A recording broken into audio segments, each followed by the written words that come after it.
and everybody's going to get we're going to get the both. Right now, it's every Monday. We know about doing basketball season. I'll put it out this week because I'm coordinating. We're going to have at least two on fields. Got a couple of clinic, when I say, well, scrimmage dates, like a jamboree, and even though I was given the date the 26th, they probably meant the 25th because that's a Saturday. But Cape Fear's having some on the 18th of February and 5-team scrimmage. And right now we have a scrimmage, all jamboree at Purnell Sweat on the 25th. It'll start at 9, and the last game will start about 4 o'clock. But again, you will get your opportunity to get meet your clinic requirements throughout the season, a minimum of 6. And I said again, a minimum. We'll have, now that we do things virtually, there's no excuse why you can't, get it. And again, just like tonight, this is being recorded. So if you miss it, it'll be posted, and all you have to do is go back and look at it. And we'll have records of doing that. The key thing is we want to get information. Anytime there's a lot of things out there, we got the PowerPoint slide on the look back rule. We have the pitching, a lot of different things. But one thing we get on here as a group is you get to interact. You get to ask questions. And a lot of things you got to do is you got to see it. Sometimes to get things in context, you got to see it. But we're going to have many training sessions. Our first game, now I'll put this out tonight in the email. You get 4 in the morning. It'll be all the important dates as far as the clinics. And as I said, I'm working on it to be determined on the on fields. But this National Federation High School test is going to be from February the 5th to February 20th. And we know that is a mandatory test, just like the state rules clinic, concussion course. So those things, but the things are time sensitive. We don't want to get yourself in a situation where you wait to the very end. I mean, the test open up on the 5th. Everybody should have their rule books by then. You can, you have basically you can stop and start the test. You have 2 weeks to complete it. Really, the 5th to the 20th. That's 15 days. The inclusive day, so that's 16 days to take the test. So it's not going to be much leeway given on waivers. The registration will remain open. If you know somebody that wants to do softball, interested in doing it. Of course, we have all levels. We're going to have JV games and varsity games at the high school, and we have middle school. I'll be putting up middle school in. I will publish a link that you can go on that link and look at any schedule. Those are returning. I used to make access the master calendar. That master calendar was only the games that we do, the games that I assign. Because when you're not officiating, if you don't have a game, it's good, especially when you start to go out there and watch games. And I would like to say you go out and watch and you see what right looks like. Sometimes you're going to see what wrong looks like. We don't want you to do that. All right. So again, but this is I don't like to say I have middle school officials, umpires, and JV. No, I just have umpires. And whatever your progress, it used to be you'd be working 3 years before you get to the varsity, 5 years before you get to a playoff. This is self-paced. That means that you're going to get in where you fit in. We'll have some people observe you, evaluate you. As much progress you made, that's how you're going to get. I mean, I would like to have as many people can do any game that's in our association. Some can do that right now. You can get the toughest game, and you can get what you call the easiest game, the lowest level game. But again, every game is entitled to good officiating, good umpiring. We had a couple coaches in there yesterday, and like I say, I'll call Vernon out, Vernon Orders, because he was not only principal, athletic director, a coach, also he was the director of student services in Cumberland County. We talked all the time. Again, his daughter is Division I athlete, player of the year, all that kind of accolades. And when we go out there, it's just as parents, for the kids, whether they the stars on the team or they just, play a lesser role, you still want to have good officiating. So knowing the rules, there's three things I've always tell them, whatever sport I supervise, that the officials, the umpires, going to be fit, well-trained, and competent. And I don't ever want you to prove me wrong on that. I mean, because again, when I say well-trained, that's what I'm responsible for. I mean, we're going to go together as far as giving you the right information. And again, we just want you to be approachable and be coachable. All right. So in saying that, now we're going to bring some slides up. We're going to go through, like I say, I'm going to go through the 2022, some of those slides, because again, where they meet, where the different teams, what they do with 2022, because when I looked at those slides myself, I was going to do that yesterday, but I got the state rules clinic, and some of that stuff in there was coming from Cecil Mark, who's the NCHSA supervisor officials. In fact, I had invited him to come down to speak, and he had another engagement, so he wasn't able to make it. But John, I don't know if you can queue up the 2022. If not, I'll queue it up the 2022 slides. We're going to kind of go through those. And then, because some of the individuals, like on the call, they were in the meeting yesterday, and now they joined. I don't want to waste their time, but we're going to go through the 2022, the key points, and then we're going to go look at the 2023, the new rules, the points of emphasis. And also, yesterday, while John is queuing that up, we recognized our state championship crew from last year that we did actually the 4A state championship game, Duke University, and also gave out Distinguished Service Award winner, and the Independent School State Championship crew. Those individuals, just like yesterday from Independent, was Pete Jones with the UIC, and Bob Wheeler and Daryl Buck. They officiated in that state championship. In the NCHSA, we had Roger Palmer was our UIC, Chavis Everett, and Rhonda Groves. Now, Chavis just went through the football state championship. Rhonda last year, when the season started, she was our Distinguished Service Award winner. And this year's our Distinguished Service Award winner. Now I get those photos posted on the SSOA website. That was Pete Jones. So, and I'll put that out in an email. So if you want to congratulate him, you weren't able to make it last night, you'll be able to pass on your congratulations to him. All right, now what we have here is the 2022. All right, he's going to go through them real quick. The rule changes, the editorial. We're going to kind of skip over some slides, but I want to make sure bring everybody up to speed.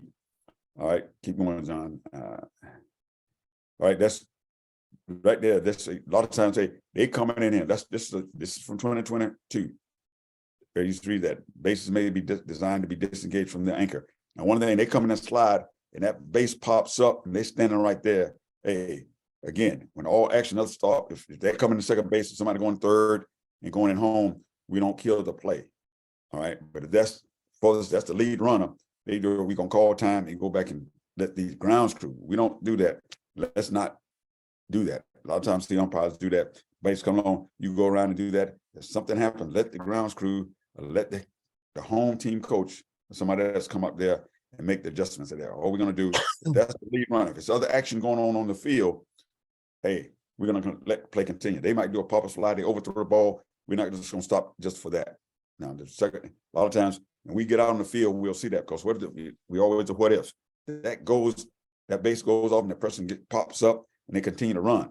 The other person come there, they can stand. We're gonna be able to see where that base was. But again, they can use those things, because again, it's a safety thing. But you see, you can look at that player right there. As far as sometimes they come in there, they dislodge the base, and then someone will reach out there to put it on. But again, if it's an overthrow like that, wait till the play ceases, then we'll call time and get the ground crew to come out there and fix that. All right, next slide.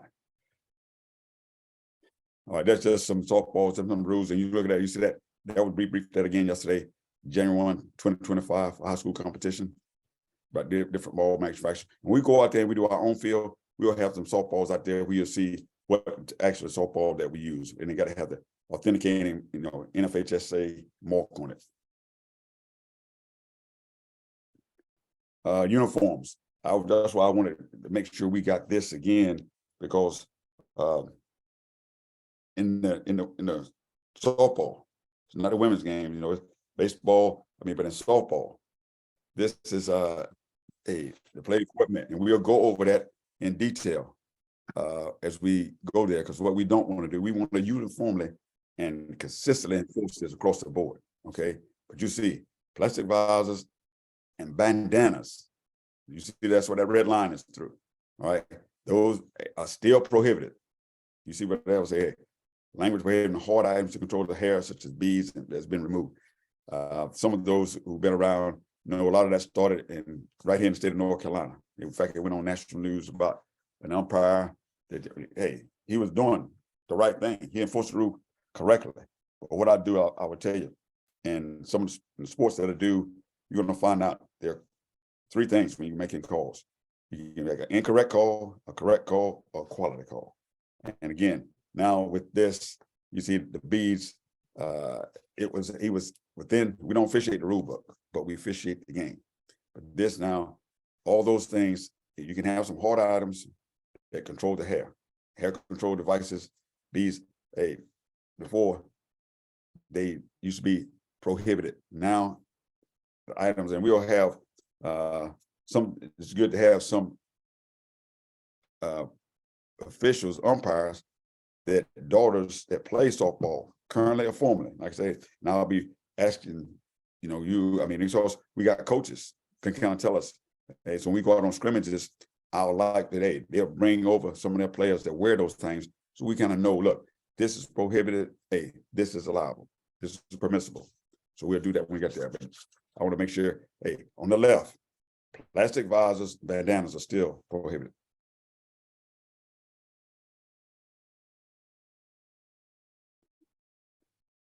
All right. Now this, more or less, we have some private schools that we do, and those, they may wear head coverings for religious reasons. Okay. And again, everything they do, it has to have, what I say, the quality texture of it. It says right there, made of non-abrasive soft materials and must fit securely. All right. That's what won't come off during the play. But again, if that's the case, hey, at the plate meeting, when you ask, hey, help us out with sportsmanship, those things, all your players legal and properly equipped, they have anything else. We'll get to 2023 changes about jury later on. But that's, again, just make sure you ask that. This is one of the things I wanted to have that yesterday. We had a couple of coaches in there. Again, now, look at what it says. We're going to do it 3-5-3. It started last year. We still have people in violation. While in live ball areas, a coach shall be attired. When they look at the word shall, attired in a school uniform or jersey coaching shirt with slacks, shorts, other leg coverings, and school colors or colors of khaki, black, white, or gray. All right. We don't want, everything that we do, but we're going to force in the regular season. When we go out there and do a scrimmage, we're going to treat it just like a game. That's what it is. The format of a scrimmage is going to be up to the coaches how they want to do it. 6 out, they want to play 3 outs, they want to do situations, whatever they want to do. How positioning, the uniform requirements, we're going to let them coach. However, we're going to point out anything. Hey, coach, this is illegal. Your uniform, this is. So we got to know that. All right. All right. So again, just know this. Coach is tired, because we don't want to get in the second or third inning and another coach telling another coach, hey, she shouldn't be out there. I thought this rule was this. No. We're going to do it prior to the game. Okay. But again, that's why I want to show this here. But that's what the coaches are tired is right there. All right, now we got some basketball. That is the schedule. The basketball schedule. All right, John. So you got a lot of things open up here.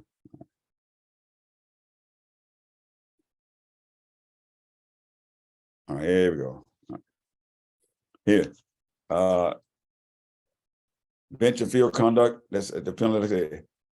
We determine the difference of a damaged bat and an illegal bat. Okay.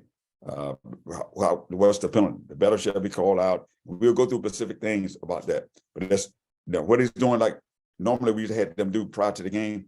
That's no longer a requirement in North Carolina. They would set the helmets, the bats, the catch equipment, and we would check that prior to the game. All right. That's something we have eliminated. And well, the state has eliminated. Now all we do, we ask. Now, what if they have a question prior to the game and they want us to check it, we'll check it. All right. Hey, again, that's a courtesy. They'll say, look, Blue, can you check this there? The helmet, whatever the case may be, we'll check it. But it's no requirement for them to put that out there. So if you come to the game, some people, everybody don't have that memo. So if they lay it out and stuff like that, it's not like, hey, go put it in.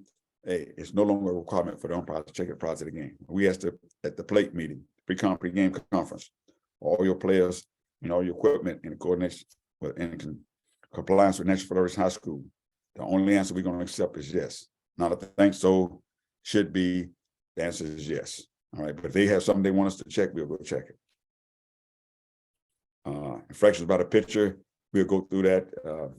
And you'll see one of the key things there, you look at the color, see the Panther on that Jaguar, that sweatband is pretty much the same color of the ball.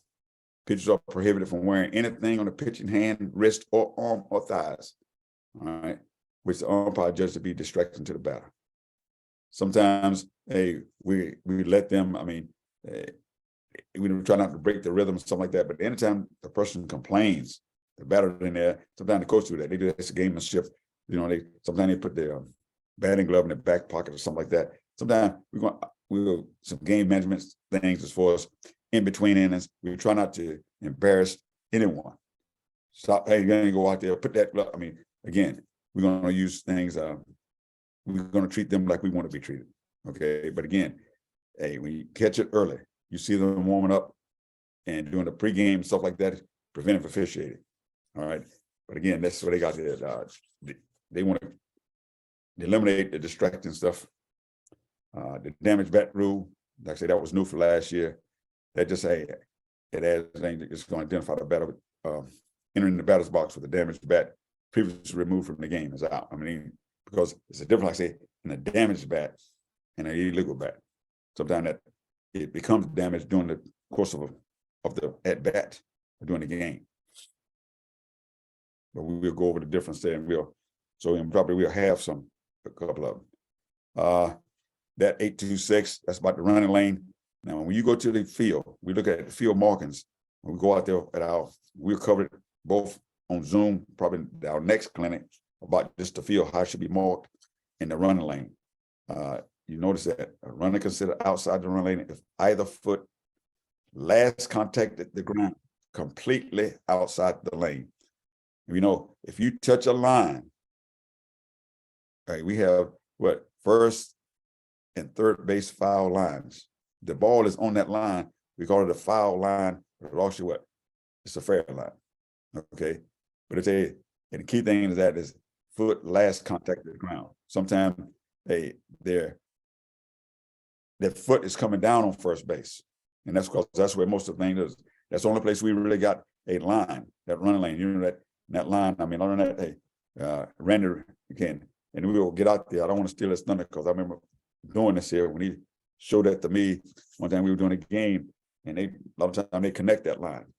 It's at a 90-degree angle, then it's up the sideline. Hey, when they touching, you got to have some space there. You can't just, and now they're getting a lot smaller now. Everybody's marking that lane, but they got to have at least 1 foot. But in order to call that, you got to have the last foot contact the ground. It's got to be completely outside the lane. All right, and that's where the play that looked like Willie Wellbrock when Cape Fear was playing Pine Forest in a baseball game, 2017. But I'll let Willie tell that story later. Next slide. Okay, we're gonna run through. I don't think it's no editorial kind of. That's just this right. A damaged bat. Now go back to the damaged bat. When initially detected without penalty, you see that penalty was added for the batter detected using a damaged bat after it's been previously removed. Once you remove it from the game, and most time we try to do that preventive catch a lot of them in preseason. When I say preseason, during the scrimmages, normally when a coach asks you, hey, about the bat list, and we'll show you how to get that from USA Softball. You can go how you look it up. They got many manufacturers. We'll later on the slideshow, they'll tell you the different organizations of what they got to do to have approved bat.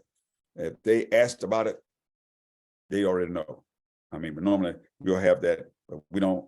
The opposing coach will last most of the time, but sometimes it's the guy, want to know. They don't want to go up there and giving out, have some player ejected.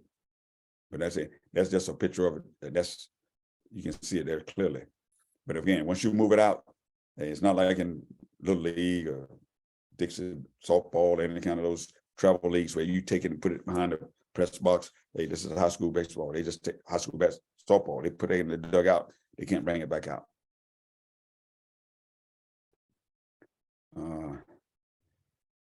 These notice that when they change that language, the pitcher is the player who is responsible for delivering, pitching the ball to the batter. It says by designated scorebook. Yeah. The warm-up pitches basically say, when the person's, a lot of times that happens sometimes when in a game strategy, they go there, they want somebody to come in, pitch the 2, 3, and 4, or, in the heart of the lineup, and they go back. But that clarifies no warm-up pitches if they already been in the game in the same half inning. They remove, then they return, because you can do that. A lot of times people think, hey, when you leave the mound, you can't come back. Yeah, you can. But if you come back in that same half inning, they say, we don't go there and get warm-up pitches. But again, it's good to know that we do that prior to, because trust me, they don't get the warm-up, no, we will. So that they changed that last year.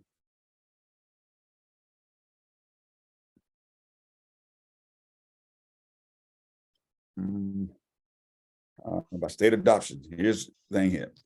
A double header. Now, a double header is a contest between two teams at the same level. So we will never have a JV varsity double header per se.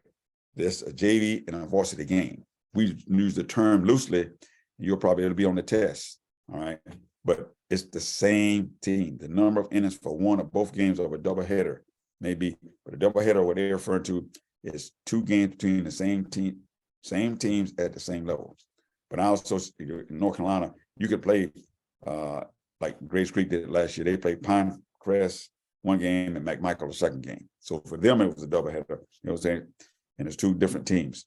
But our fees, or what we use, is we use 2 game fees. What I mean, if the new prices is $79 for a varsity game. You got 2 varsity games, you get paid $79.79. They had a different scale if you got so many, but normally it's 30 minutes between games. Because when we do that, either we're gonna have 2 different crews, or we're gonna have the plate umpire for the first game would be the base umpire for the second game, and vice versa. Okay. Some of the new dead ball, 5-1, we'll go over that table and determine, whether we say when the ball is dead immediately, we got a delayed dead ball or a immediate dead ball. We'll go that, but they combined that last year. They kind of redid that, and we'll definitely go through that. That'll be one of our clinics prior to the season, probably the first one in February. We'll kind of go that because we get ready to go prior to we'll do those tables, because we have to go through those mechanics as far as how you deliver and how you indicate obstruction, and then all those delayed dead ball signals, and then what is a immediate dead ball.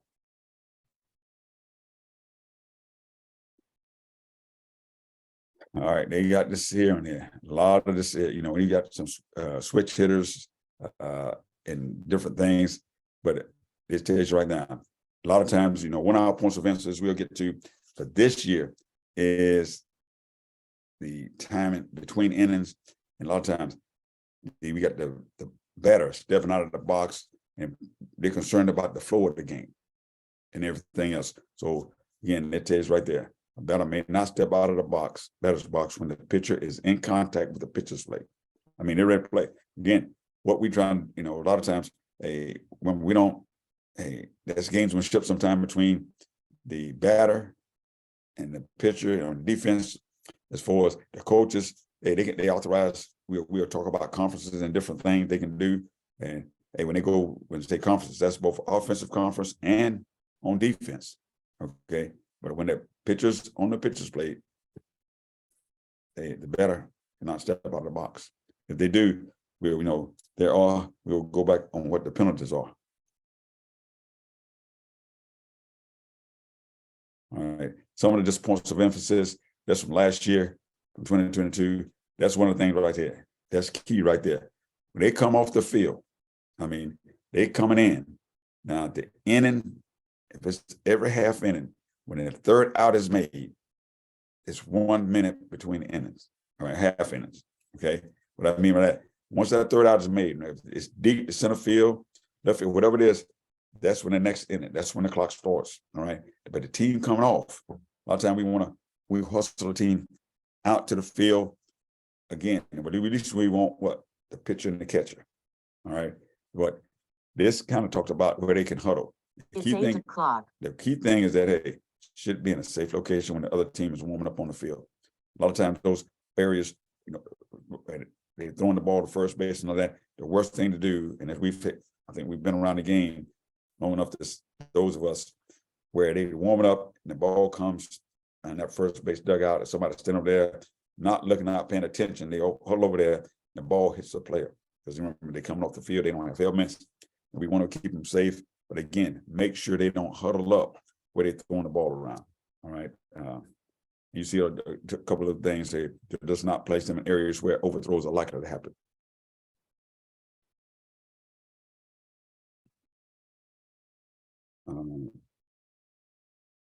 Well, this is something just be cognizant of. That's not something we, it's concerned about the overuse of injuries and short. Again, that is, we don't have like in baseball, they have the innings limit, how many pitches. It used to be innings, now how many pitches, the pitch count, stuff like that. We don't really use. They sometimes you get through a season with basically the same pitcher, one or two. But again, it says it'll be somewhere throughout the season where we start.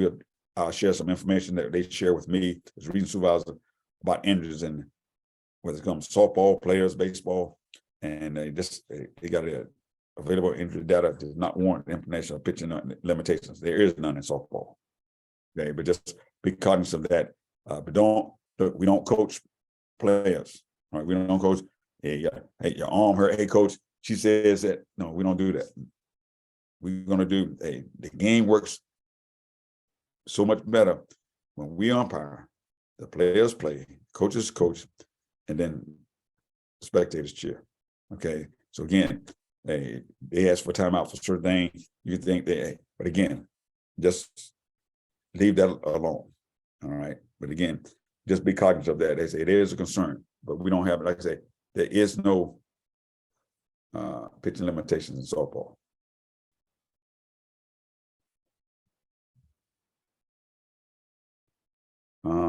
We talked a little bit about that. Some of us know we've had some of you here on the call made some. Those calls here. Coaches or other team personnel are not permitted to assist the runner during playing action. Now, some of these things we're going to briefly go over. But again, when we get in our clinics and our rules clinics, and then we're going to go and we're going to show some plays, some different things. Again, we want to get it right. All right. There's a difference when somebody, it's a home run, people come around the bases and they high five them as they go around. Again, that's not assisting the runner. All right. And that's where you, in the bullet number 2, you see that when the home run counts, all the balls out of play, and then as they box zero, runners still have what? Live ball runner responsibilities. They're required to legally run the bases. All right. But again, we'll go through some of those scenarios because we've had it happen in games where people got called out and different things. Simulating, I guess that's simulating taking a sign.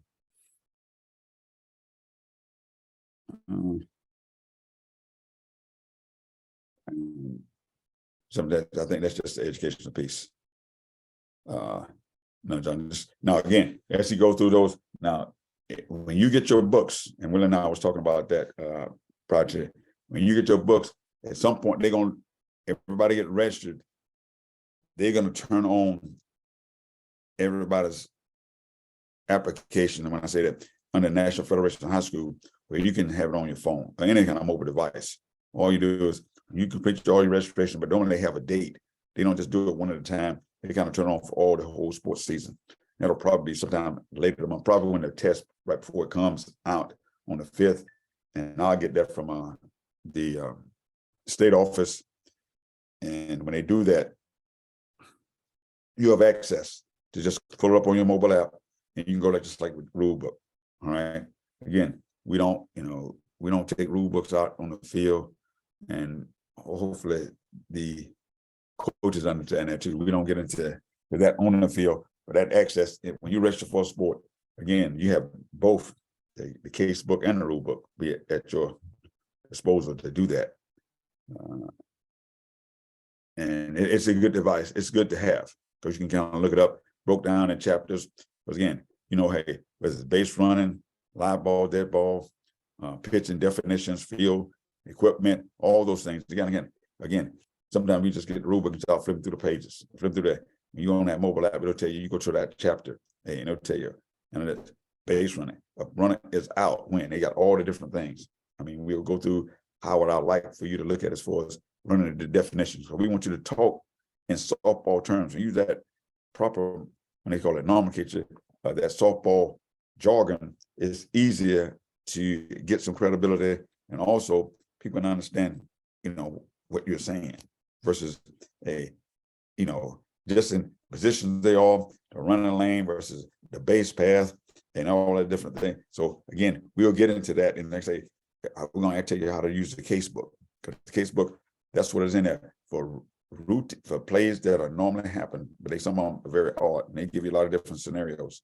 If this happened, if that happened, you kind of go through that. A lot of times, things you see, you look in a case book can tell you the difficult things. They will put it there, and sometimes it corresponds with the rules book. Those who go hand in hand. The officials manual that we got this year, it tells you how we, based on the mechanics, game day officials, how you do on the field. But the rule books and the case book are more of that specific, the rules of the game. Now, John, you have the 2023. If you pull that up, we're gonna go. We'll go to the rules. Then I'm gonna go. I skipped over some of the things for what Cecil Market put out for the NCHSA, because he did it just the opposite. He did his things first. That's what I showed everybody yesterday. Then I'll talk a little bit about the different things, as it pertains to this season. We know the requirements. While he's keying that up, the requirements for the mandatory is you have to be born to a local association, and everybody who came in last night, if you've done a sport so far, if you did football, volleyball, soccer, basketball, wrestling, you should be a member. You should have completed the SSOA registration and paid the $20 fee.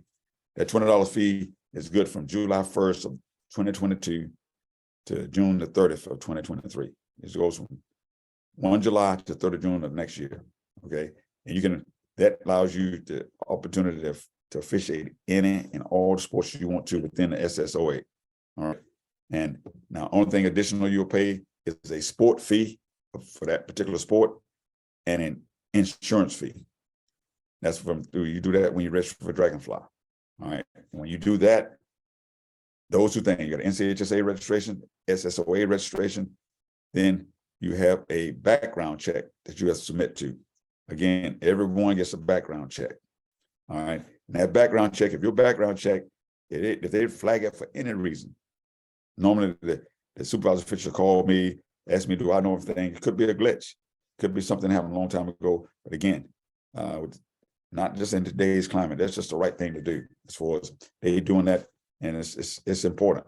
The only thing, when you sign your SSOA and you sign up for the registration, they'll ask you about if you have been charged or been guilty of a felony offense.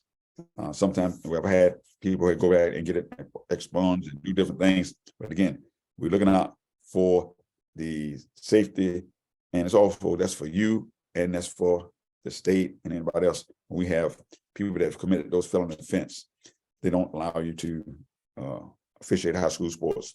You have to have a concussion course. Everyone must take the concussion course. All right.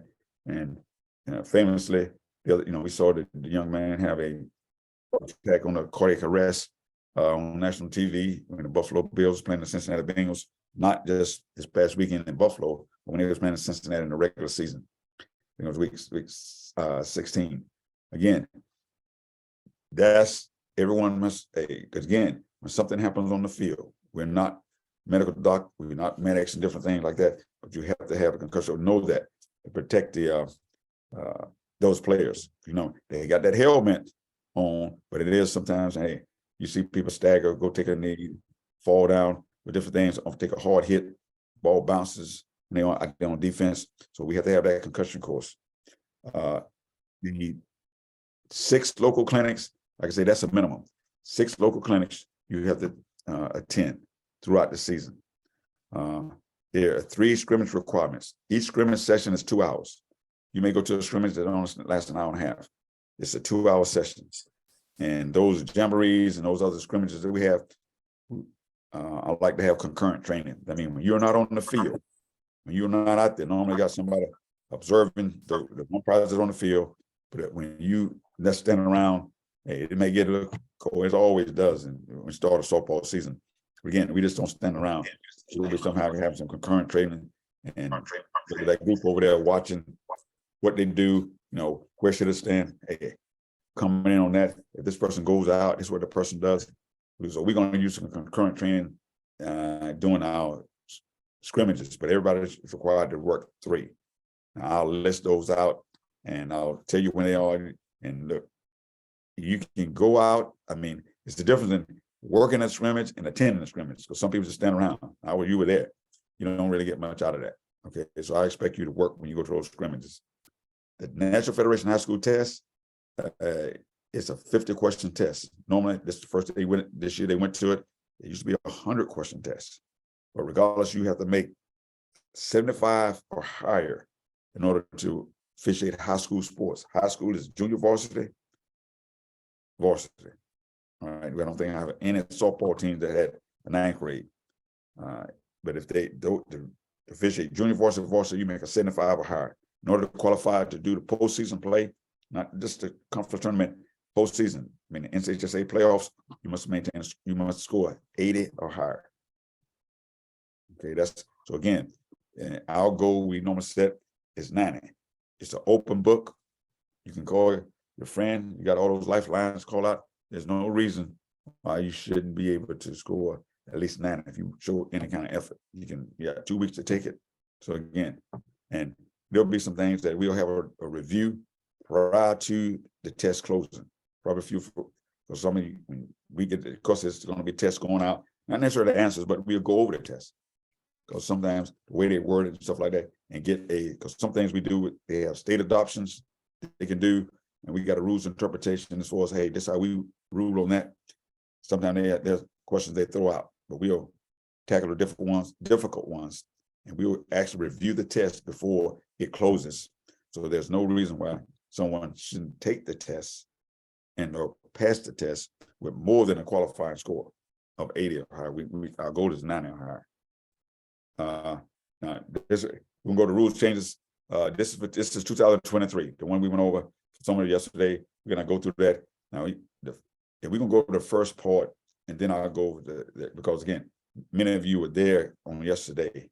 So the rule changes, basically we have 4 rule changes, I think, and it's 4 points of emphasis. Next slide. Again, this is all. Now go back. Now this is from the NCHSA supervisor officials, CSMR. All right. We got a PowerPoint on pregame. All right. And one of the things he said, hey, speak, not preach. When you're there, what we're not going to do is we're not going to conduct a clinic.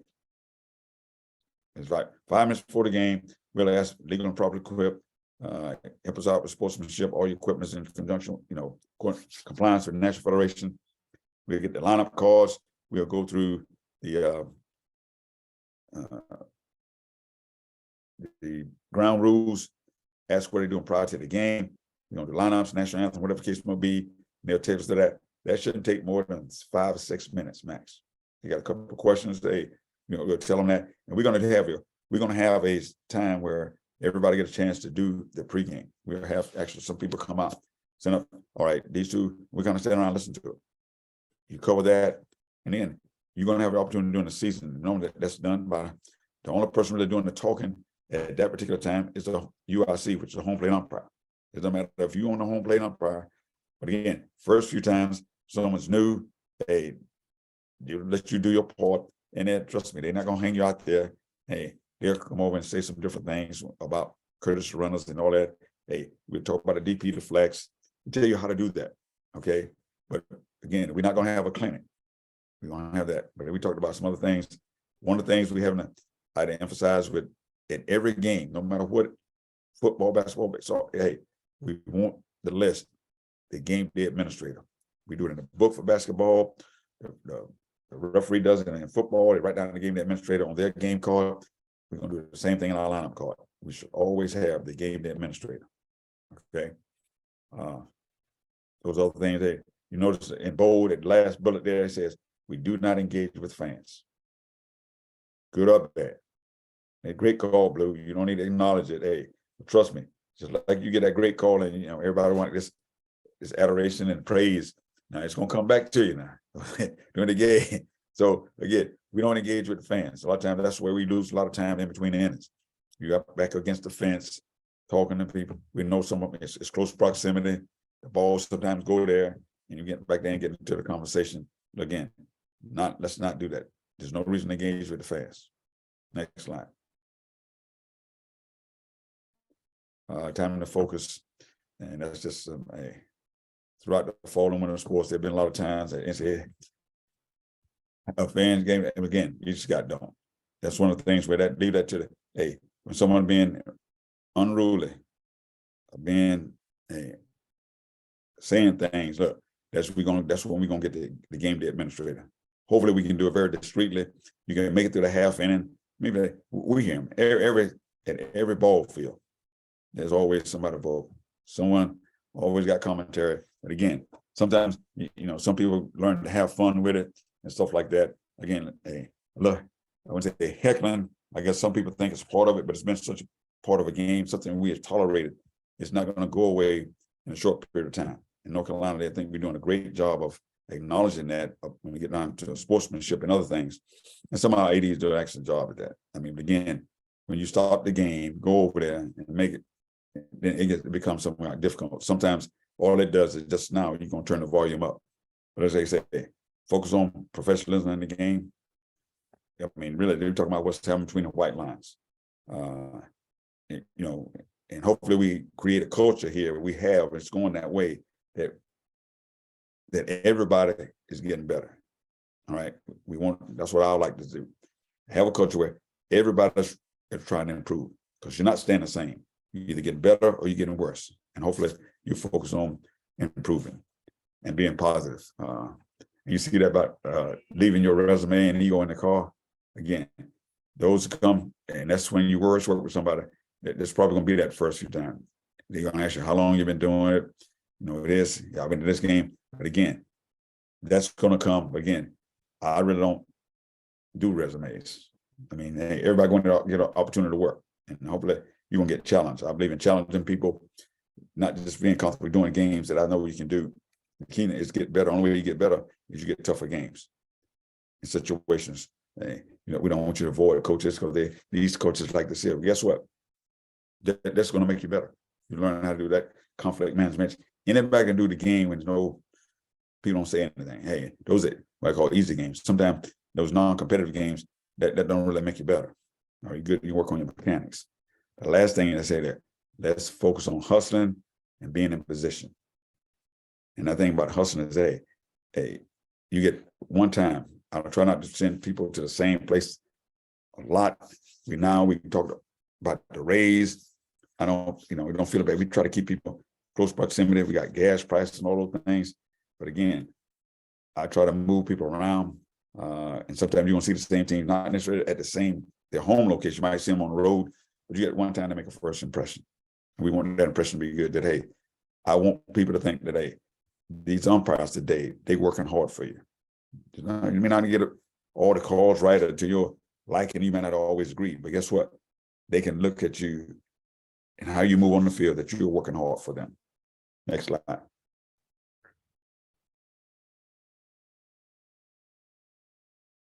This is an important slide. And I'm probably going to use this slide tomorrow when I go talk to a basketball coach. That is, good official can officiate the black and white. That means we got a rule book. We got some video today from a basketball coach. He wanted the game just like this. I want you to do it just like this. But that's what good officials can do. They can officiate the black and white. Anytime this happens, hey, this is what happened. This is it. But good. But the great official does the gray. All right. Because again, it's something in there. I know in soccer, they used to have a chapter in that rule book. They had common sense. All right. What happens if this happens? Not like that. Well, again, that's what the great official can do. That area in the gray. Because sometimes, hey, it's a difference when you talk about game management, because you won't see that really in the rule book. But I'll tell you, does the game need this warning? Does the game need the restriction or this? Hey, sometimes it's a word. Hey, you can de-escalate it. The game might mean you don't know what happened. We got social media, different things. Hey, I was in a situation where this team played, and guess what? The star player got hit 2 or 3 times. There might have been something said. The first time they come up, they throw the ball out. And then people, hey, they did it last time and all that. Again, hopefully, the coaches, ADs, when they got something, if I get the message, I will tell you. As far as, so when you're going to, it's good to know if there's some things happened last year, star player. Again, it's a lot of things that go on, but it doesn't tell you, well, you're in a game and 4 batters get hit by the same pitch in the first 2 innings. Well, how many times, because people ask you, how many times before you take it out, how you manage that game, how you can say, hey, no, coach, you have to substitute her. No, again, we'll go through some scenarios, but again, that side right there, a great official can officiate that gray area. It's easy to say, anytime this happens, hey, because you're going to have times where you got to just use your judgment. Okay, a lot of times the temperature of the game, you know how the game. Somebody asks me questions all the time. What about when this happens? Okay, sometimes you're there, and I tell you, trust your eyes, trust what you see. And somebody asks you, just be specific. This is what a lot of times she stepped at a left foot, right foot. You say, where the tag? Hey, coach, she tagged right here on the ankle. Versus she tagged up here in the upper torso, and she did a feet first slide. So that may say, well, guess what? You know what? She tagged it up near her body on the side, and where was her feet at? Might have been on the base. So again, just understand, trust your eyes, and be able to articulate. It's not really what you call sometimes softball, it's what you can explain. Okay. Next slide. Here we go. When time allows, address questions and not statements. A lot of times, the coaches, so they worked up. So when they come out and start telling you, they ask you a question before you can answer, they're telling you the answer. How can you call her out? She was big the ball that didn't. Well, again, hey, try not to. We'll give you those buzzwords not to do. I mean, we know the international thing about, hey, stop. I've had enough. Hey, but then, hey, coach, we don't use killer word. Hey, don't say another word. If I hear another word, hey, coach, I'm tired. Again, we'll go through that. But again, we're not. It says when time allows, play again. Let the play come to a rest. When the ball come rest, everybody stop. Request time. All right, they request time, you're going to grant time. When you grant time, they're going to come.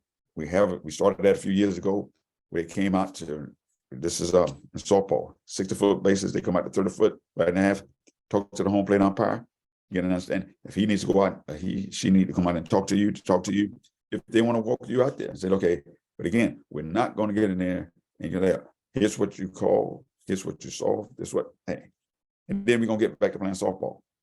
Okay, but we are going to answer their questions. We're going to be approachable because again, they may not believe it, but we know we're not. Hopefully, I don't have a bunch of right fighters on this call fishing this season. Hey, what I want is people to get it right because I'm gonna get it right, guy. Look, okay, it doesn't.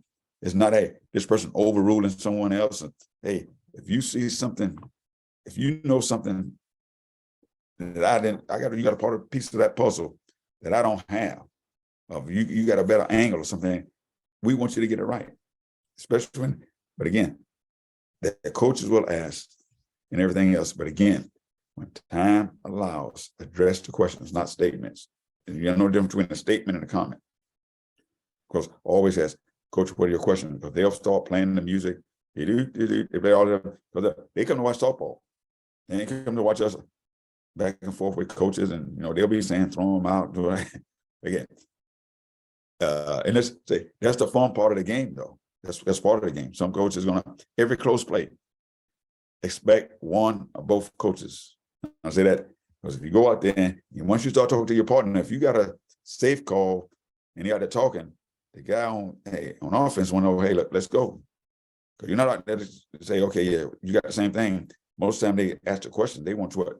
They want a different outcome. But again, if you have to talk to both coaches if something happens, hey, don't be afraid to use a warning, and everything like that. But that's what it is. All right.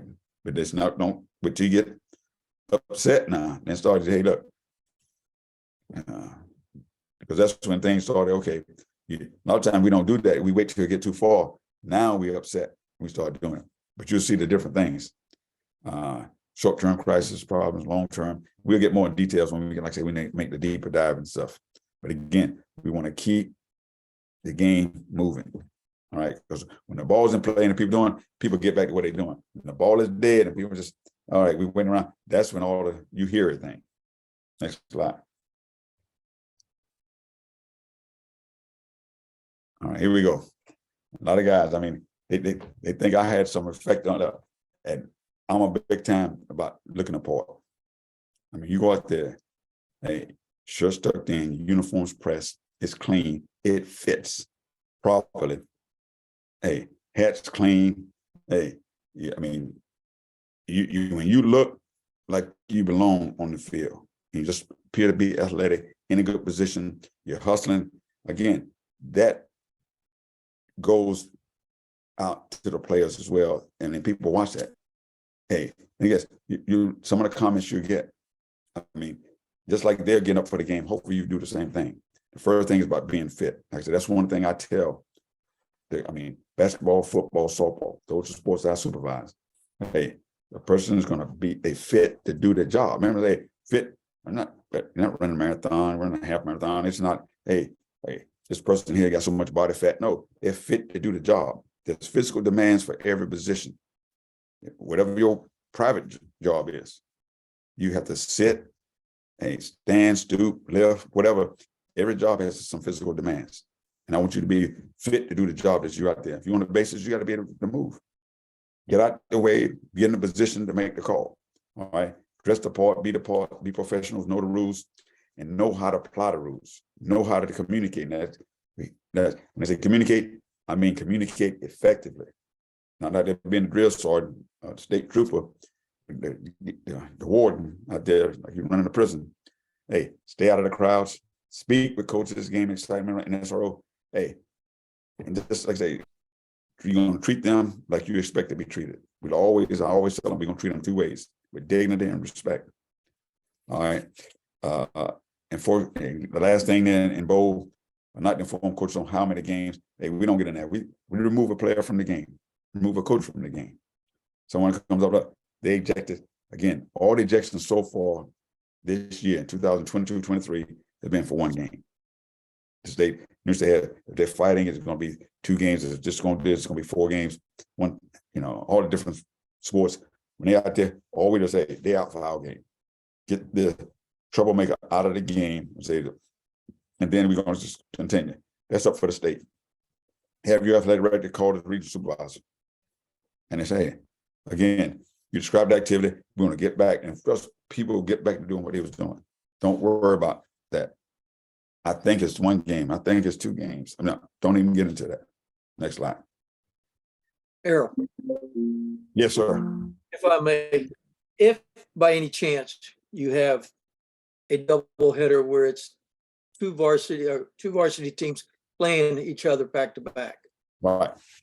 and that player gets ejected in the first game, So that player legally sits out the rest of that game. Is he then Yeah, allowed to come back the next, or, No, that day, same thing for a coach. okay, I You- just you want check it. And again, I'm glad, good point with it. And the same thing, if we get to scrimmage, they have a scrimmage thing too. They're done for that day. If they do something that they don't for we got it for scrimmages because we don't well, they don't the next scrimmage, no, they're done for that day. They had another scrimmage set up that day, they can't coach. They can't play. So that's a good question. Everybody understands that.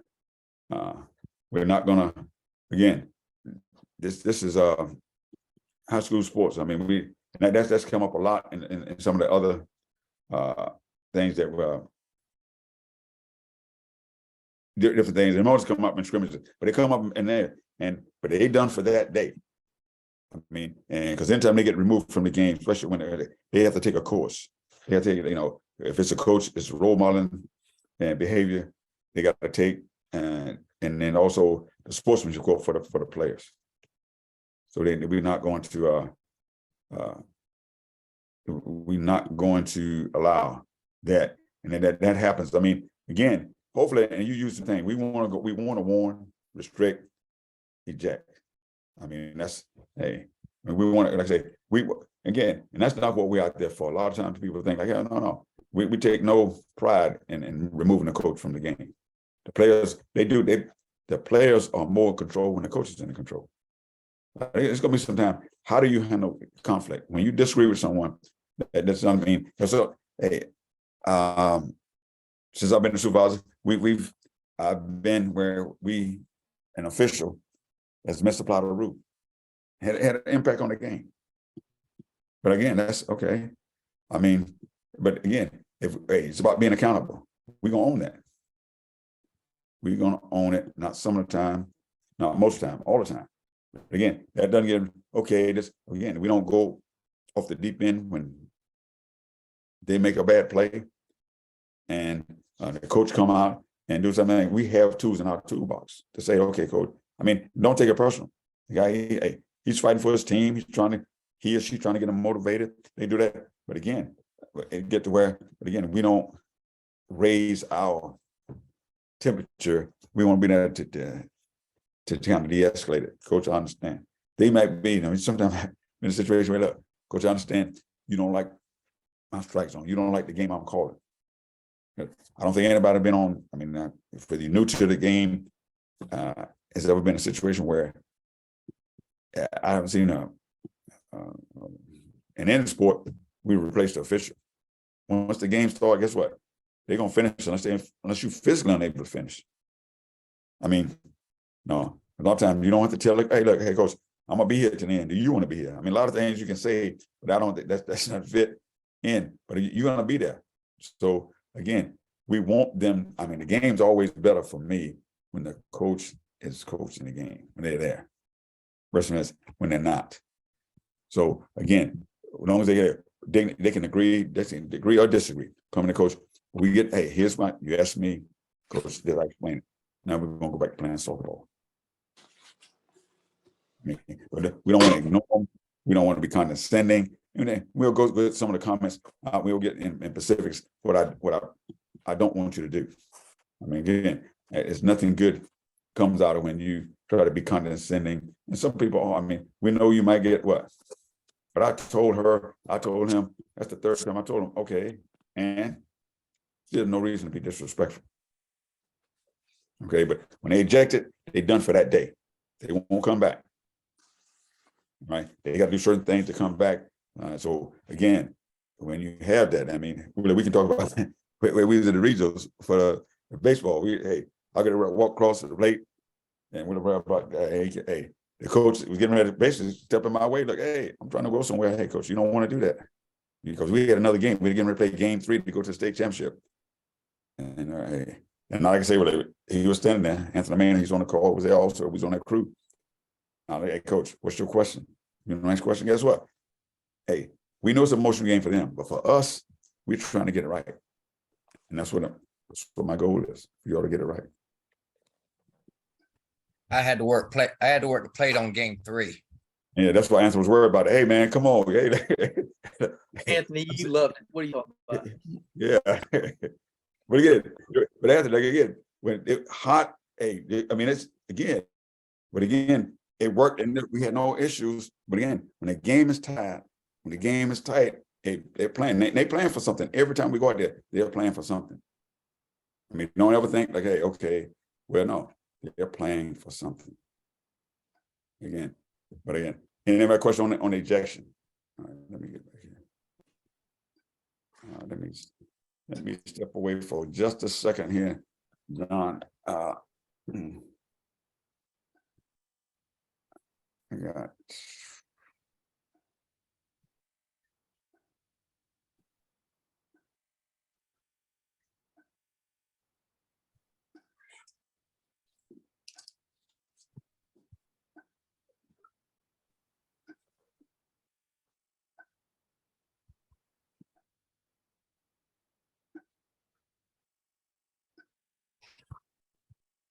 Stand by just a second. I got this thing I need to answer right quick. We had basketball games. There's always sporting events here. Let me stand by. Hey, Earl, I'll go piggyback on you about that ejection thing. Okay, go ahead.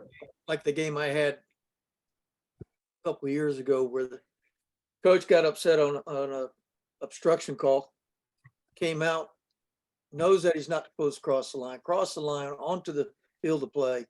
I asked the coach to go back to the line. We'll talk about it. I said, I know you weren't going to like the call, but it's the right call. He decided that he still got upset and was kicking dirt. It was a 1-0 ball game. He should have been ejected for crossing the line automatically, but I decided not to since it was that close of a game and it was a good game. It was a great game. So I put him in the dugout. I restricted him to the dugout. When I restricted him to the dugout on the ensuing plays, there were a couple of hits and they scored a couple more runs. And then he wants to make his comment from the dugout be known. Those runs belong to you, Blue. And when he did that, that's when I said, okay, now you're gone, and ejected him. I tried to keep him in the game because it was such a great game. Chose not to stick around for. So you got to be careful what you allow too. Exactly. Because again, guys, when you set that tone, I mean, you put that again, because the next game was not Webb Rock. Guess what? The next game is going to be Thomas and Wheeler. And then the next game, hey, it's going to be Owens and Aldridge. It's going to be, again, and then when you allow that, I mean, you're not just doing it for yourself, because all of us got different tolerance levels. But when the people does that, and yes, we got involved with that about, hey, especially get removed. I mean, when something happens, that's a common thing. That's on you, Blue. But again, when you don't deal with things, you just set the new standard. Okay, that's what they think.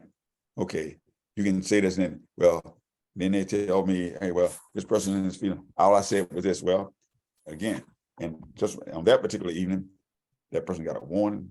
They got restricted, and it continued. I mean, and that's being in the game, because when that happened, the game was still competitive. But when it get, of course, later on, then some other things happen. But again, just understand when misconduct, I would like for you as an umpire that you address 100% of misconduct. When I say, I'm not saying penalize it, but you got to address it. You have to address it, because sometimes people don't know. Look, hey, well, I heard that that was unnecessary. Look here. Sometimes, well, I just meant, oh no, I wasn't talking to you. Well, they're not talking under their breath. They wanted you to hear it. Right? Just doing it a lot. Hey, coach, that's enough. Again, we need to address 100% of misconduct. That's the only way. Now, our game is not like other games. You know, one of the spring sports are joining at the hip is baseball. The young ladies are more respectful. The game, you know, I would say they interact a lot better with other teammates. I mean, it's still, but it's competition. So it's when it happens, don't address it. Okay, I'm saying you always got to have a certain penalty for it, but it's no, hey, sometimes that warning lets people know. Okay, sometimes, hey, it's gradual. Hey, coach, that's enough. I mean, hey, coach, I'm right here. You gotta lower your voice. Hey, understand. I mean, but again, you're not going to allow this, coach. I mean, trust me, no one comes to see that. But it's always, well, maybe one or two people. But most people, they always tell you, they will tell you when they need to go. The other coaches need to go. And that, sometimes the home team, hey, I'm glad. Hey, thanks. Because some of them, you take a team, they come out there, and some days they just, hey, it's a lot of stuff that goes on. They don't actually come to play softball. Team's not good. Got coaches upset about a lot of things. Hey, these young people got a lot of stuff going on in their lives. You know, some people, that's their sanctuary. They come out there on that field, had a bad day of school, testing, whatever the case may be. And again, and that's why I say we don't want to go out there and act like, hey, look, they're not robots. Hey, something may be bothering them. Hey, and you got, especially when the relationship you step with the catcher and stuff.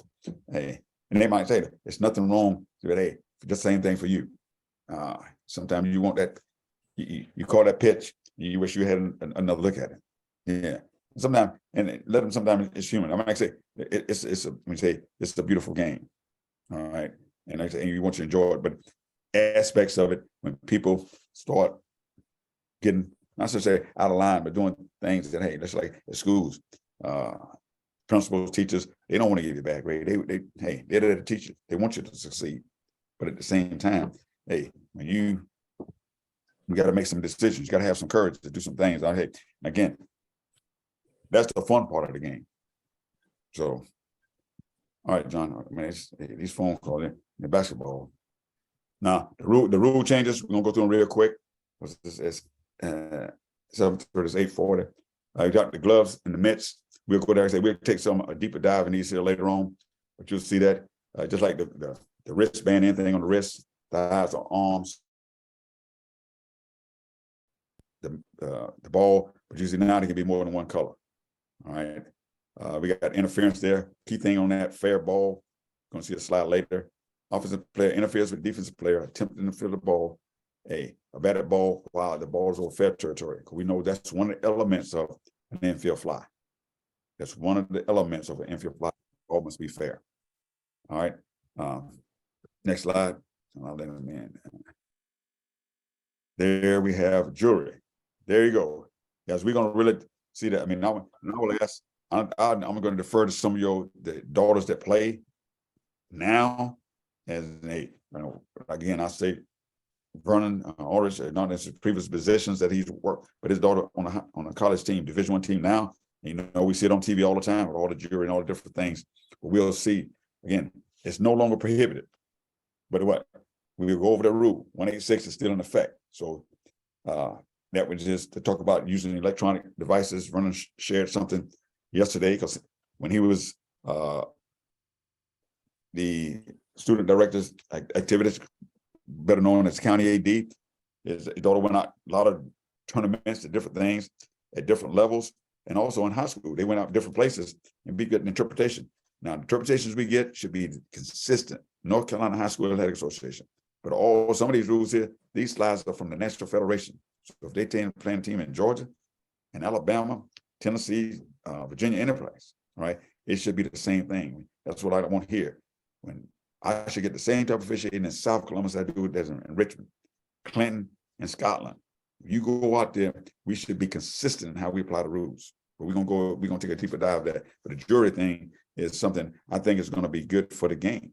Because young ladies, I mean, they want to go out there, and we out there being the fashion police and doing this, doing that. But again, we got to do it consistently. I mean, but if it's safety related, hey, we need to make sure that's what it is, not just because you don't like it. Next slide.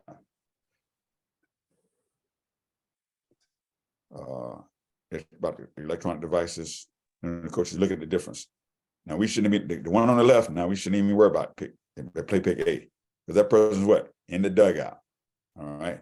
A lot different than you see the one on the right with the, not permitted. He's on the field. All right. But he got some of these devices that keeping up with, like say, game changers. Some I've got some other devices that they kind of score. Not the old pencil and hey, keeping the score or base hit by pitch and all that. Just run scores. They got some electronic things that they're. So we're just going to assume that hey, they're using it for coaching things. Some of them people are tracking the game. It's probably going, especially for JVs. Next slide. All right, that's just that's a good thing for statistics for the players.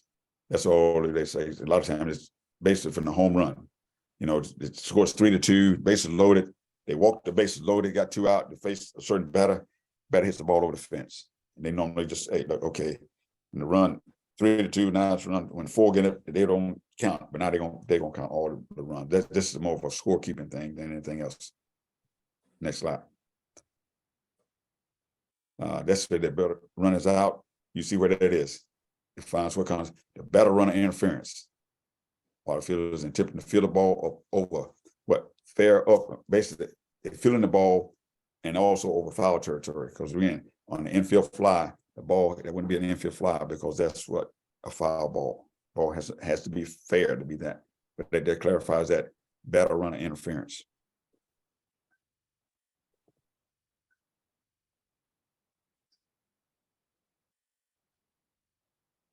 Okay, now go skip all the way to the points of emphasis. There you go. All right, points of emphasis. Sportsmanship, number 1. I was got a chance to serve on the ad hoc committee everywhere throughout the nation. We talk about sportsmanship as high as they can and getting worse and worse. You know, look at where we are in society.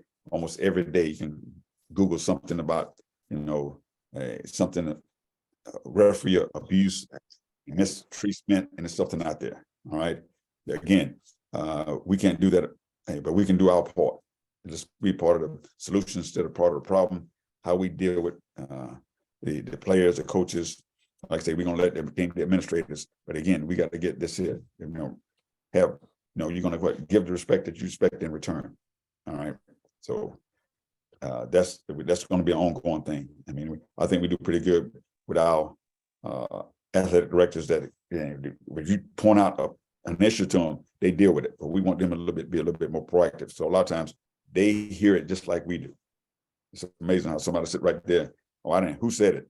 Because again, once you start focusing, once you start looking up in the stands, I mean, they got you. I mean, like I say, you can expect things to amplify. I mean, you got to do something very discreetly, but sportsmanship is the number 1 thing that we got. Like I say, we got to work together with our game day administrators to kind of get that in control. Next slide.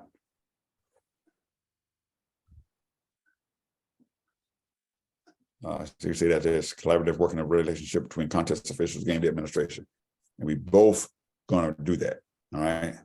Everyone has a role to play in that. When I say that, I say it all the time in the sports side supervise. Hey, 2 things. Hey, know your role and play your position. All right. Sometimes, and key thing is doing that. Play your position. I mean, everything works better when you do that. When you start being the one that, hey, look, tell somebody, look, hey, you got to go. I mean, I don't want that.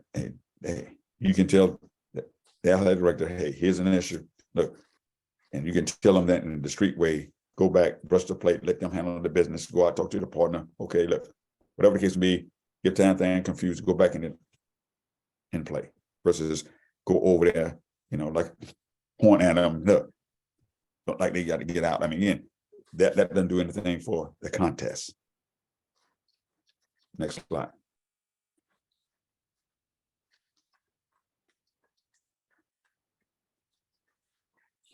Bullet number 2, you see that once the contest begins, school administration is responsible for the dealing with unruly spectators. I mean, once they're there, again, there's no reason to address it. I mean, because I guess the bad act again, because on the road and anything else, and sometimes you're going to get that. I mean, we've had a couple that received no trespass letters. They cannot.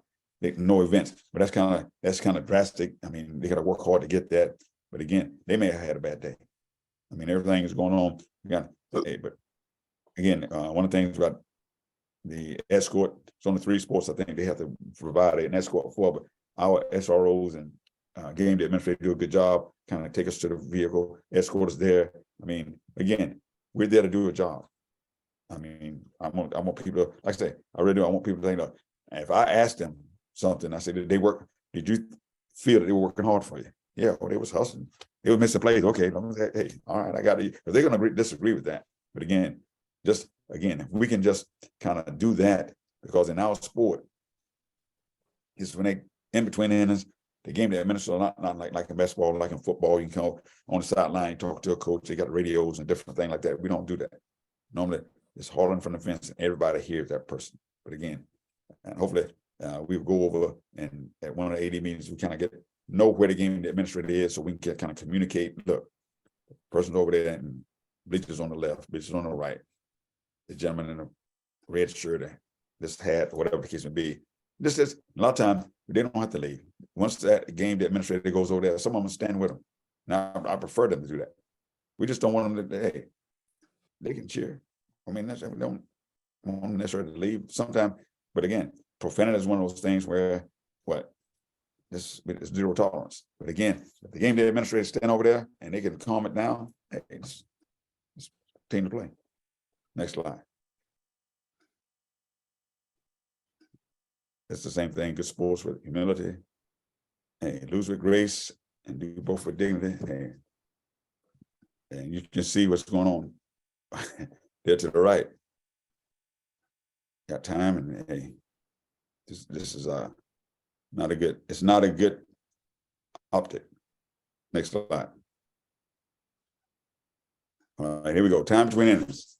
All right, umpires and coaches should be pay strict attention to the 60-second time limit between the half innings. All right, that half inning again. Once that third out is made, not when, hey, wherever it is, not when all the defense, the last defense crosses the foul line. There's none of that. All right, last defense again. What I shared with that when I was coming up, I mean, Tom King did a great job. I was over there, and hey, look, I don't think he told me what I noticed every half inning, he would just start walking over to the bench. He just stand over there. And it was like, hey, okay. And then after the game, I was like, hey, Tom, hey, I noticed. He said, yeah, I got my watch here. You did pretty good. And he told me, hey, look, when I go, he said, look, you can do what you want to do. I'm going to go back to my position in about 4 to 5 seconds. And if you do basketball, you do football, we say 15 seconds already. You got a 60-second timeout. So what, at 4 to 5 seconds, we warn them. At that other 15 seconds, the ball should be coming. Hey, we should be playing. So again, we don't wear watches on the field. I tell them that we don't work the time, we work the standard. Okay. But again, you can have a device, and that what he had, like a little pocket watch or something like that. Every half inning, he would go out in short right field where we stand. 4 to 5 seconds later, he's over there. Once he go to first, when he start walking over there, guess what? Pitch going down. Sometime in our game, they don't take but 2 or 3 pitches and they're ready. Some of them take 1. How many I got, Blue? Hey, but once, now if they read it, hey, you go over there, but it should be, that's the standard. Okay. And somebody will say, they get the play, and they would say, hey, well, you to give them a lot more time. No, hey, how do you know? Because look, I'll tell them, coach, 4 to 5 seconds after the last out, when he goes over there, coach, we're getting ready to go. When he gets over there in that A position, we should be pitching. Oh, okay. Because they don't see. I know it's a minute. That's why. Those different mechanics that you use on the field. All right. Next slide. Jury electronic communication. We'll go deep into that. Again, it tells you exactly what's allowed, what's not to. Key thing there is the use of electronic devices by team personnel to transmit or record information pertaining to their players or team's performance is only permitted within the dugout. So they can do that in the dugout. We shouldn't be concerned about what's going on in the dugout. Okay. Smart watches are permitted to be utilized as a watch, but cannot be used to transmit. Again, we got guys. Hey, I'll have to tell you the John Owen story that I told yesterday during I was at the scrimmage in football, and some of you all, I mean, there's nowhere Vernon Aldridge is going to be able to go when people don't know who he is. He's going to be having his hat down a little low. And Darren, that's you. Of course, they're going to want to talk to him, doing things. So again, you're going to be persistent. And we're going to go where I had in right field. Some of y'all have been doing it a long time. Anthony Manning can't go nowhere in Robeson County without people knowing who he is. But again, when you're out there, and I was out there, I went up to the press box, and we were doing a football scrimmage. John and Simpson kind of has the same type of aura, and they know him. He was over there, signing autographs, catching up with everybody. I called him because he has this high-speed Apple Watch and does what? with the GPS, and he started looking around. He was looking around because I called. He thought I left. He looked at his watch because guess what? He can answer the phone right there. All right. So again, don't take it out on the field. I mean, say that, hey, because again, if they do that, because you can answer the phone and everything else, you don't need to. If you got that GPS cellular thing, you don't need the phone to answer the phone on that watch. All right, so it shouldn't be not used for anything like that. All right, next slide. The drying agents that primarily talks about the for the picture. Again, you see a lot, and when it's cold, and it's going to be cold, and probably when you start, it's sometime during the season, you'll be able to wear your jacket, a long sleeve, stuff like that. And you say, third bullet down there, if a pitcher licks their fingers, and the player must wipe their fingers prior to touching the ball. A lot of that. They talk about the drying agents. Comparable drying agents, they listed on the USA Softball website. Those things are permitted. A lot of times they'll throw it, they'll have it behind the pitcher's mound because it's going to be cold when we start, it's going to be hot when we finish. Okay, so they want to get those drying agents out there, but they tell you certain ones. Again, we'll have that out there because again, sport gamesmanship will be done by a lot. You've seen it last, but it's not necessary to wipe off the drying agent before making contact with the ball. Those approved drying agents out there, they can just do it, then touch the ball, no problem. But we'll do that as the season goes on. Next slide.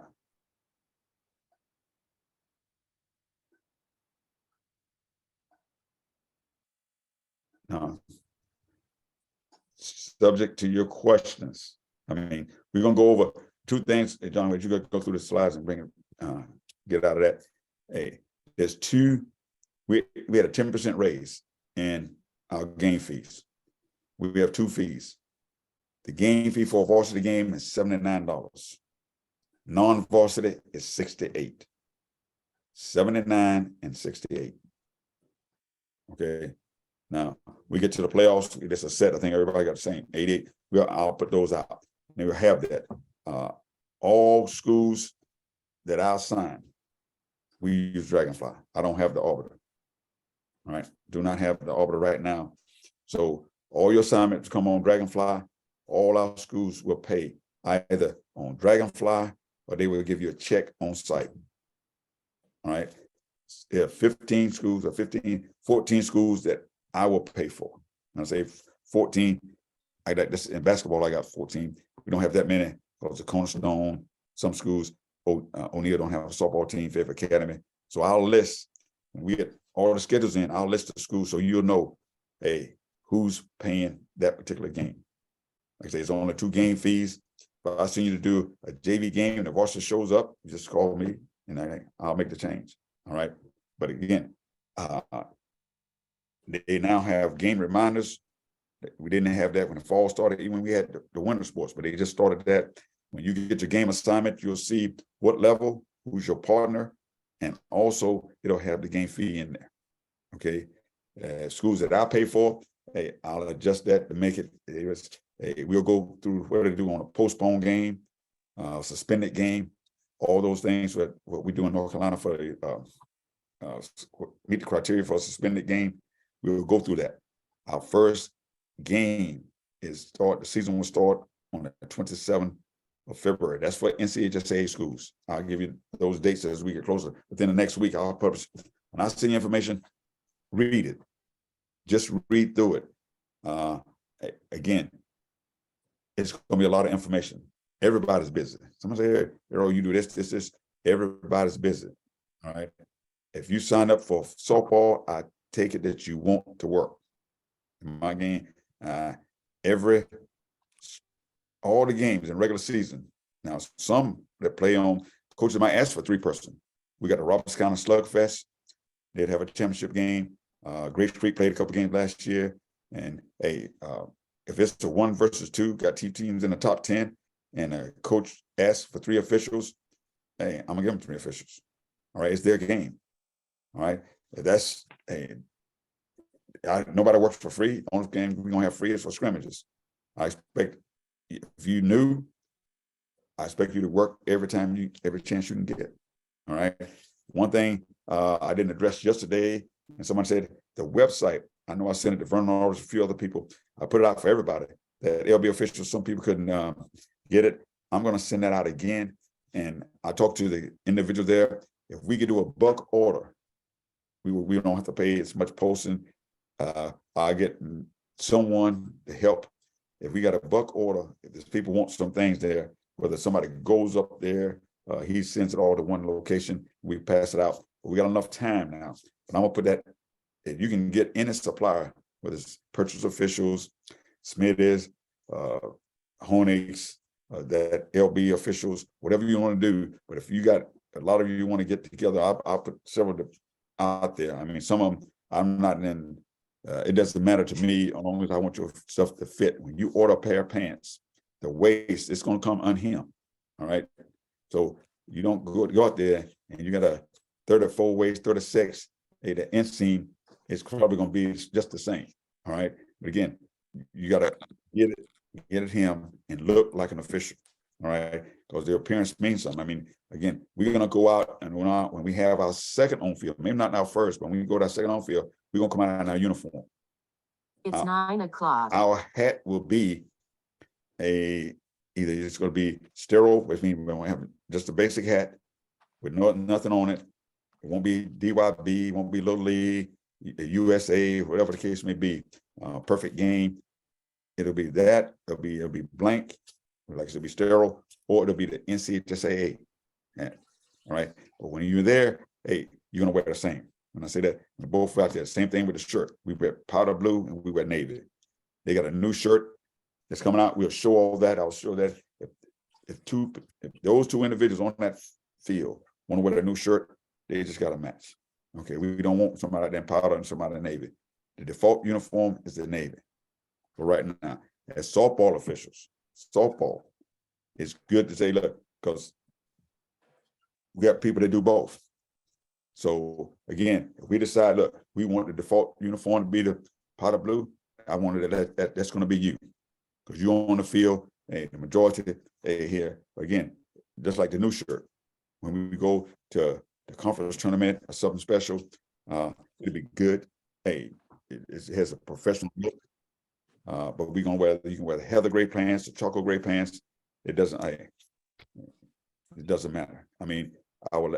Hopefully, you may invest in the plate shoes, because even though they call it softball, when you get hit with it, you might want to think it's more like a hard ball. And it ain't heavy baseball. It hurts. All right. So I would tell you, hey, invest in some plate shoes if that's what you want. All right. The base shoes, again, I would rather when you come to the game that you are prepared. Not you don't come there to clean the shoes off. I don't want you to take that dirt from Graves Creek and take it out to Cape Fear. Don't take it over to Terry Sanford. No, they don't want that. They got their own dirt over there. All right.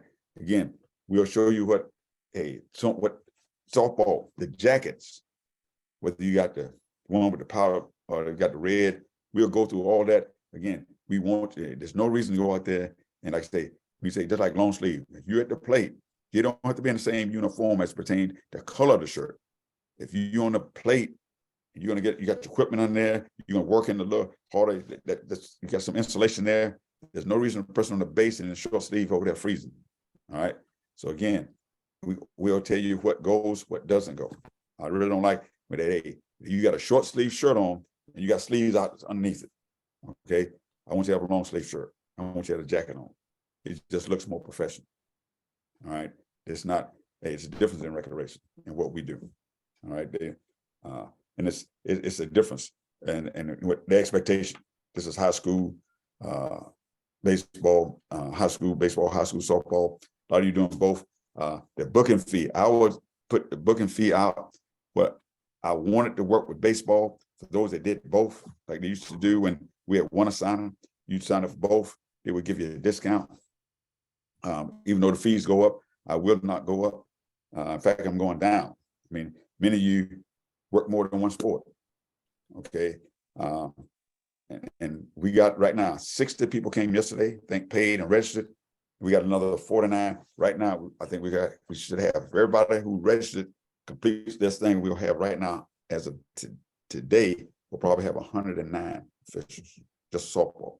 I don't know who else going to do baseball, but again, That's more than enough. Like I say, I'll be out trying to get as many 3-person, as many other schools that want to play softball.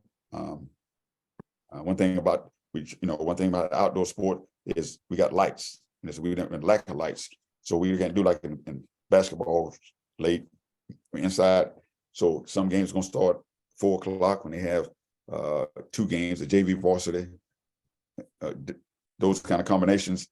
It's gonna start at 4 o'clock, 4:30. If you're gonna have difficult doing that, hey, let me know. A lot of the private schools, I start the schedules for public schools were due on the 15th. Hopefully I get them by the end of the month, which is like a week from tomorrow. 24th will be 31st. And once they get there, I'll show you how to go and look at the schedules and everything else. We're gonna have a dragonfly class. John, it's gonna be a combination. That dragonfly, if you have not signed up for dragonfly, if you've not experienced dragonfly, I will sign you a game prior to the season. Probably as soon as you get your account and everything, I'm gonna sign you a game. You're gonna accept that game. Then I'm gonna remove you from the game. All right. We're gonna make sure we're gonna get a dry run, especially if you haven't worked a fall sport or winter sport. I'm gonna do that. Probably, John, when is that class that you're gonna get? I mean, it's lacrosse, everybody. What day is that class? We're still working on it. I'll have that to you by tomorrow. Hopefully, we're waiting on the triad. Right. Well, when they determine that, again, I will, but most of you registered, so I know you got Dragon, you got an account, but how you do the blocks, how you do those things, and how you can navigate through that when the test, we're gonna do all that before, because the 5th, I want you asking, how do you access the test? We're gonna know how to do that. How you request for your card. All those things gonna get done as administrative, all right? I will start putting out an agenda for every meeting. What I mean, so next Monday, you'll know exactly what we're gonna kind of discuss, and you can look in the rule book, the mechanics manual, whatever case may be, where we're gonna have an instructions out of, so that way you be prepared, you can ask some questions, because this will be interactive. I mean, again, I like the numbers we have, and like I said, it should be, I'm looking forward to a great season. I mean, it's good to have some of you coming back. One thing about the pay, we're the only association, I mean, when I say association, softball, I mean, the sports that I supervise, now, every school, every assignment you get, you can get paid that day. We used to do every 2 weeks for the private schools, this and that. But again, when you work that day, this is something a goal that I set, that we've to meet. So it should make it very, all you gotta do is now focus on getting to the game on time, being in the right uniform, having the right attitude.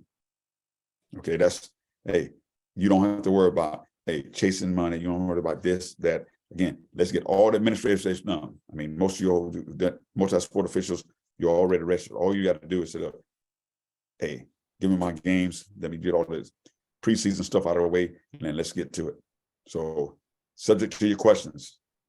Now, did everybody sign in? If you sign in on the phone, if you got an iPhone, anything like that, make sure before you get off the call, John checks your name. All right. I got 4 to 4 participants on there right now. Hey, you won't get credit. We kind of, this is part of one of your clinics. You won't get the state clinic. You won't get that. I will do my part. I want you to do yours. Okay. Anybody got any questions? JC, I see you haven't shaved since football. I mean, hey, you got any questions? You got any comments?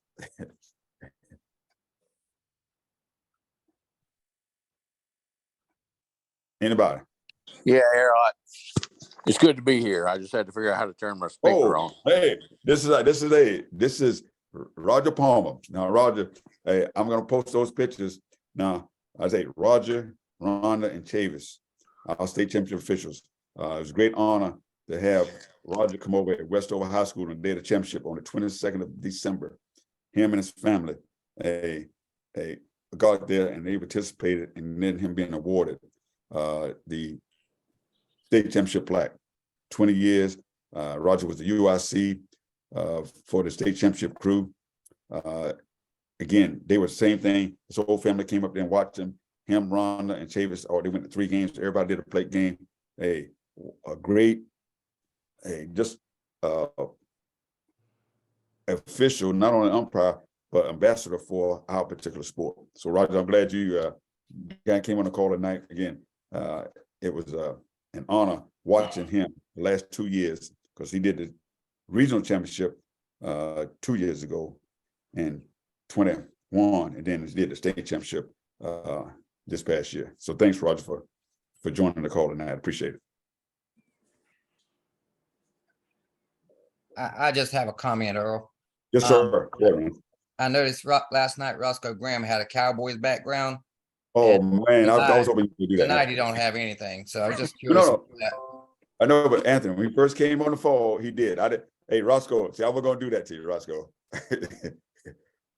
But I did see Hey, that. let me tell you something. Let me tell y'all At something. least you learn, Roscoe. Let me tell y'all something. Oh, here Listen we to go. me. And I want everybody to hear this. Win, lose, or draw, I'm a Cowboy to the day I die. Remember that. I'm sorry. We had you on suicide watch. All right, there you go. Now, Keith Beller, where's my 49 at? Oh, that's we Keith. here. That's Keith talking trash. We He sent me here. a message last night. He was about to have. He was shaking in his drawers. Hey, Roscoe, now, Roscoe, there you this go. is Pete All right. Jones. yeah. What's up, Pete? Roscoe, we don't What's even up? have to worry about this. We still number one. It don't Hey. matter.